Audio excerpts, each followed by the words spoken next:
There's been a lot of questions in the community about what's the future of Jefferson, and we'll share with you today from an economic development standpoint what our plans are for the property and the process we're going through with our board and leadership to set the future for that property. This is your board of directors for the Alexandria Area Economic Development Commission. A little brief history. This project started in 2011 when the Smiths signed the purchase agreement with District 206. In that purchase agreement, it allowed for the transfer of that property to any entity furthering community and economic vitality, prosperity for this community. The agreement allowed that property to be transferred at the original price that the Smiths paid for it. Since June of 2011, Sally and I have had a purchase agreement with District 206 to buy the 44-acre Jefferson property. This is a solid investment with exciting potential that we are happy to have. However, equally as exciting as personally owning this property is the prospect that our community might own and control this property and strategically use it to empower our collective future. We see a future for Alexandria as a world-class healthcare, educational, and technology center, empowered and enabled by this property. And to that end, we are pleased to serve as a conduit. We found out quickly that the building with hazardous materials in it was going to be the major challenge to the eventual reuse and redevelopment of that property.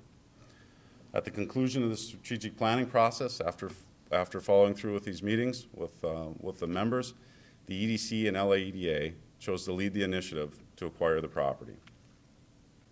So we looked at renovating the existing gymnasium into a manufacturing and technology center. That could be a public-private partnership with the college. We looked at demolition costs for the balance of the existing facility, and also, as Jason mentioned, a big part of this analysis included the hazardous materials that exist in that facility. And then we also identified locations of all the existing utilities and infrastructure just to make sure that what was there was going to serve any potential future use. Then the other thing we did is we compared, so what if instead of renovating that existing gymnasium into this manufacturing technology center, what if we just tore the whole thing down and built a new facility so that we had some reference point to compare redevelopment versus new? I guess arguably not surprising, the cost difference was less than 10%.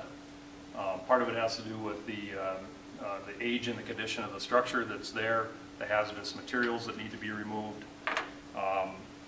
And I think probably the most important thing was that if you go with new construction on this manufacturing technology center, you can put it in the location that you want it in. But instead of having that, fixed location where the existing gymnasium is, you could actually choose the right location to put this new facility. And then the last thing we did was we looked at the property as a whole and just played some what ifs from a potential future uses of the balance of that property. The last thing that we talked about was what is the potential economic impact? And again, these are numbers that are very conceptual in nature, but based on a lot of history in the development process. So you have a total land area of approximately 44 acres, and some assumptions that we made is we said, let's just say out of the 44 acres, 35 of that 44 is buildable. And then from there, 40% of the 35, so that do the calculation, if you figure that the fact is 43,560 square feet per acre, you have about 1.5 million square feet of land. And then we assume that 40% of that is for actual physical structures. The rest would be access, circulation, green space, ponding, things of that nature. And then an average construction cost of $140 a square foot. From the college's perspective, we're certainly interested in looking ahead. And I think whenever you look ahead and you have a plan like this on the table, you don't expect this to happen in 6 months. In fact, I was thinking back of in the early 70s when we moved here, the people at that point in time decided to put sewer around all the lakes in Alexandria. And it was a tough decision, and there was a lot of community resistance. Now think about that. What if we wouldn't have done that? What if we wouldn't have had that idea and made that investment, what would these lakes look like today? So we start to look at this project, and we did not start this project with the end in sight. But as we start to think about what could happen, you've got this 44-acre site right in the middle of our community. You've got a strong manufacturing presence, healthcare presence, and educational presence. Could something in the next 5 or 10 or 15 or 20 years be developed here that we aren't even thinking about today? And the answer is yes. And that's why the college is so interested in jumping in, because we have major signature programs on the healthcare side, the manufacturing and technology side, and certainly the law enforcement side, in addition to the other components that we have on the liberal arts side at the college. So we would look at potential opportunities with expansion. What they are going to be, we don't know today. But it's definitely going to be an opportunity for this community to develop what we want it to be. I mean, it is a blank canvas for us to entertain offers from several different entities and implement what we want it to be. I foresee it hopefully in, as Kevin and Jason have said, 5-10 years down the road into a developed campus of some sort, and hopefully include, dental, eye doctors, multitude of those type of industries, those types of businesses, because that's what our community is based on. We would love to see the small businesses develop here for sure.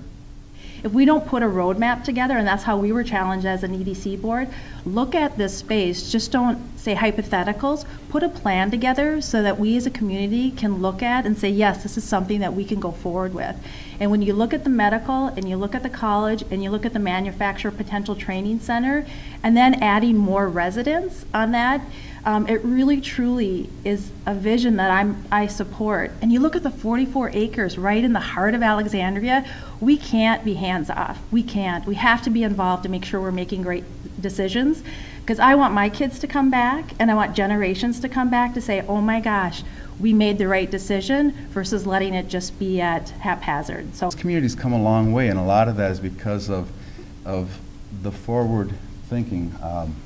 With the school bond referendum to put a new high school here, and that's going to make a big difference for companies that are trying to draw, for medical facilities that are trying to draw good doctors.